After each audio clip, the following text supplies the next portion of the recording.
What is going on, guys? This is Miasin and welcome to the updated Cyber Dragon Trap deck featuring the new monster Therion's King Regulus. Welcome to the Cyber Dragon family, my brother. You are just as good in Cyber Dragon as, honestly, in Infinite Track, Machina, or ABC. Both of these decks also abuse this card because the ABC are really good in the Spell and Trap zone as equips. And also, the Infinite Track deck can surge this card since, of course, it is an Earth Machine. So this deck got a huge boost, of course, as you can clearly see. I'm playing 3 of this monster as well as 2 copies of the Field Spell. I'm going to get into details with pretty much all these ratios very soon. But before I do that, I want to remind you guys, please, to like and subscribe. Of course, I'm doing what I have to do. It really motivates me a lot to keep making videos like these. You have absolutely no idea. It means the world to me. And now let's jump right into it. So, I'm playing, of course, 3 Therion's King Regulus. Now, I'm still kind of figuring out the ratios where maybe I want to play like 3 of this with 1 or 2 or maybe 3 field spells. I don't think I want to commit to terraforming. I don't really have to do that. But the cool thing about the field spell is that even if it gets ashed, you still have access to this monster in a way. So if you haven't watched my combo video, make sure you do because it's very in-depth on how you can abuse this card. Abuse this card in a way. So, yeah, Field Spell is insane, but it's kind of redundant since the only card that you can actually search is this one. So, the issue that I have with Therion's is that as an splashable engine, it's pretty good, but as a standalone deck, it's not too great. So, the Field Spell is always destined to be a little awkward since you can't really play multiple Therion's monster in your deck. That doesn't make too much sense because they always require different types of monsters. So, as a pure strategy, it's not ideal. But again, if you're just splashing the one monster that is very good with the typing of your deck, just like in Cyber Dragon, for example, and if your monsters can abuse with the Spell and Trap equip thing, then you're absolutely golden. Anyways, I'm playing 1 Cyber Dragon. Of course, this card bricks like crazy, so I'm the guy who created this version of Cyber Dragons. Not only the trap build, but also the guy who said, you know what, Machine Dupe is bad, and playing 3 Cyber Dragon is bad. It just makes your deck lose more often because what really matters in Yu-Gi-Oh! Especially is consistency, and when you lose to breaking, in Cyber Dragon you can't really control it, unless you are trying to control it with deck building. But obviously, when you get to draw your cards, your hands, and they suck, you can lose to the worst players out there, and if you want to minimize the odds of breaking, you have to just accept that, you know, maybe you're going to have to play without Machine Dupe, so you're going to be a little more crafty in the ways you kill your opponent. You have to start grinding a little bit more, and because of that, yeah, sure, there will be a power loss. I'm not saying the opposite, but at least there will be a consistency boost, because you will no longer see hands of multiple Cyber Dragons, dead Machine Dupes. And, you know, of course, in this format, in this day and age of Yu-Gi-Oh!, your normal summons rarely go through, so sometimes you go normal summon core effect, you get striked, and even your powerful hand of core Machine Dupe and some other stuff simply cannot do anything anymore. So, it happened to me so many times in the past. Again, I'm speaking of experience. I have, what, like 16 years of experience with Cyber Dragons? I've been playing this deck for so long. I've gotten the Structured decks the very day of release, and I've never missed, like, a single product on these cards. I was always, pretty much up to date with everything on Cyber Dragon, so yeah, definitely my favorite deck, but that, again, one of the billion reasons why you only play 1 Cyber Dragon. And then Triple Core, of course, this is the one card that you'll always be playing 3 of. It's the core of the deck, quite literally. It searches a Cyber Spell or Trap from your deck to your hand, and also in the graveyard, if you fulfill the Cyber Dragon clause, you get to banish it in order to summon any Cyber Dragon monster from your deck. So Cyber Dragon monster doesn't mean just Cyber Dragon. You can summon Hertz and Nextra from the deck or even another core, and the effect is non-negated, so a really good way to abuse the effect of Nextra. And then, speaking of the devil, I'm playing 1 Nextra, double Hertz, and that's it for the monsters, so 10, technically 13, because I'm playing 3 Emergency. Most of the time, Emergency is searching Cyber Dragon Core. Sometimes you're searching other cards, but yeah, the majority of the time, it's pretty much Core, so you can search Overflow and get your stuff going. And then 2 Prosperity, not 3, because this deck doesn't really get to banish 6 cards off of Prosperity. You really need your extra deck for the most part, so that's kind of a bummer. And then Cyberload Fusion. I'm not playing Overload Fusion anymore. Not only would that be an extra card in the extra deck, but on top of that, I feel like every single time I go Anaconda for Overload Fusion, I get stopped, and it's just 1 extra brick for no reason. So it's really easy to win just with Cyberload Fusion. You don't necessarily need that extra overload, especially when you're playing a trap build, and you're kind of on less Cyber Dragon monsters, so sometimes it's just a brick and you can't do anything. Like, you draw a bunch of trap cards with maybe 1 Cyber Dragon monster and overload, you're like, okay, I didn't need that. It's completely useless. And then 2 field spell, again, I'm very back and forth whether I want to play 1, 2, or 3 field spells, but definitely at least 1, because it makes your grind ridiculously good. Every single time a monster is destroyed by battle, even including your opponent's monsters, you get to recur back your Therion's King Regulus, which is an Omni-Negate. I can't stress that enough. This card is absolute ridiculously good. And for the traps, I'm playing a lot. So many of them are very, I don't know, not set in stone. So 3 Imperm, 3 Ice Dragon's Prison, 3 Overflow, 3 Punishment, 3 Compulse, 3 Crackdown, 1 Unending, and Triple Strike. You might be asking yourself a very valid question here, and that would be, why are you insisting on playing traps, and why not try to mix it with board breaker cards, hand traps, etc.? Now, this question is actually so incredibly good that a very short answer might not be enough. I could almost write a book on this, but basically hand traps just in general in Yu-Gi-Oh! Are not good at trading 1 for 2.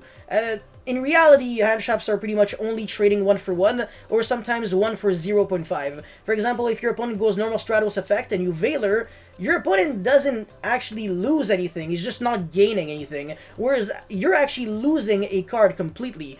The examples of hand traps being 1 for 2 would be, for example, if your opponent goes, I don't know, Melody of Awakening Dragon, discard a card, then you go Ash, then sure, that's a 1 for 2 trade. But trap cards, they have the advantage of being able to 1 for 2 very, very conveniently. So cards like Punishment, you can send the Entis and pop an extra card. So, you see, that's already 2 pops. Overflow can not only destroy multiple cards on my opponent's field, but on top of that, I can destroy it with Unending, or the Entis that I pop, that I send with the Punishment, which is a really cool combo, by the way. You get to pretty much pop your own Overflow with your own card. Doesn't have to be destroyed by your opponent's card effects necessarily. So then you get to search with Cyberload, and that pretty much already gives you a follow-up. And then Ice Dragon's Prison is a very high impact card. You get to not only DD Cruel from your opponent's graveyard, but also banish a card your opponent controls without targeting. And there are also some other cool things that you can do, such as not banish the card, and then keep it as either Beat Stick, or link it off with potentially another monster that you steal with Crackdown, in order to make Lina crash and then search Cyber Dragon Core, so you get to start your engine off of your opponent's cards. So sometimes you can win games, even when you draw 0 monsters. The Imperm, I don't really have too many arguments for. Negating spells and traps can definitely come up when you go second, in a trap deck especially, because your opponent already set all the cards, and then you just put everything in the same column. So when your opponent uses the cards next turn, your opponent probably has a monster already on the field, and then you can Imperm, not only negate a monster, but also negate the spell and trap. So this card honestly almost always looks, well, not always, but very often looks like a solemn judgment to me. I negate a lot of spell cards because of the nature of this deck. If I were going first, and I would be setting the Imperms first, I would be relying on my opponent misplaying, whereas when I'm going second, even if my opponent plays correctly, I can negate spells and traps with Imperm, which is very awesome.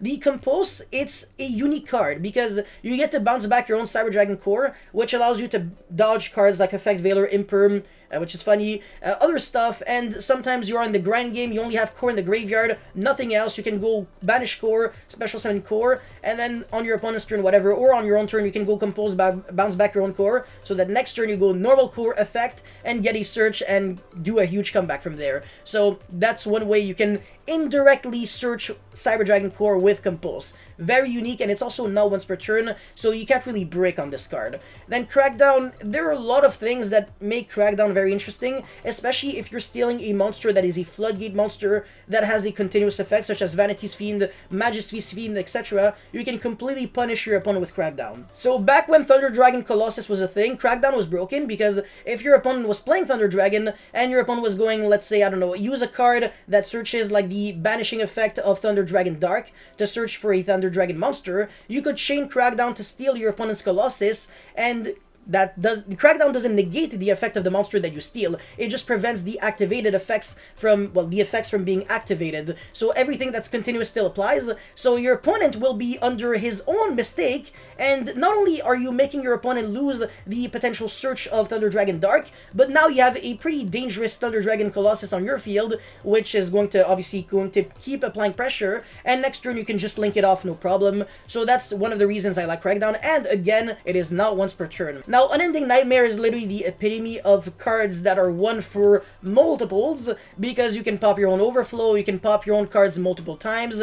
Against Mystic Mind decks, if you just draw one Unending Nightmare, you know for a fact you will never lose the game. You can literally just flip this card ASAP. It will no longer be able to get hit by Dark Drive, Solemn Judgment, because these cards only negate activations, and Unending Nightmare already on the field will not activate anything. It'll just use effects. So you can pop multiple Mystic Minds, you can pop the the Golden Land trap card, so Conquistador Haquero, so they don't actually resolve. They go to the graveyard and they don't go on the field to pop a card, for example. So very, very cool. And Solemn Strike is one of the highest impact cards in Yu-Gi-Oh! It's ridiculously good going first and especially going second. This is a trap card that breaks boards, already established.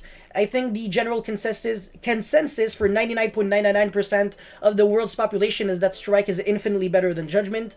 We can all agree with that. So that's it for the main deck, for the cards. For the extra deck, 3 Mega Fleet, Double Fortress, Rampage, Entis, and Wind Pegasus Ignister. That way, you get to out the El Shaddai Winda if you are playing against the deck, because you can go Punishment, send the Wind Pegasus Ignister, because it's indestructible by card effect, and then when Winda destroys a monster by battle, you just shuffle it back, and that's it, that's all. And then Zeus, Dingirsu, already showed combos with that. Seeger, Lina, Anaconda, Mirage, and Anima, all of those cards are very self-explanatory, so that's why I'm not really trying to waste my time with the extra deck. Even the side deck I'm going to go through very, very quick. So Nibiru, King of the Sky Prison, that's a card that you side deck, but you don't main deck the card. And then Pancratops, Lancia with Artifact Scythe and Artifact Sanctum potentially with Artifact Dagda. Cyber Dragon Dry with Infinity and Nova. I don't want to play Galaxy Soldier, that's just not worth it. Oradon, Puzzlomino, Lightning Storm, Duster, Card of Demise. This is no longer playable because we now have a card that's consistently special summons itself.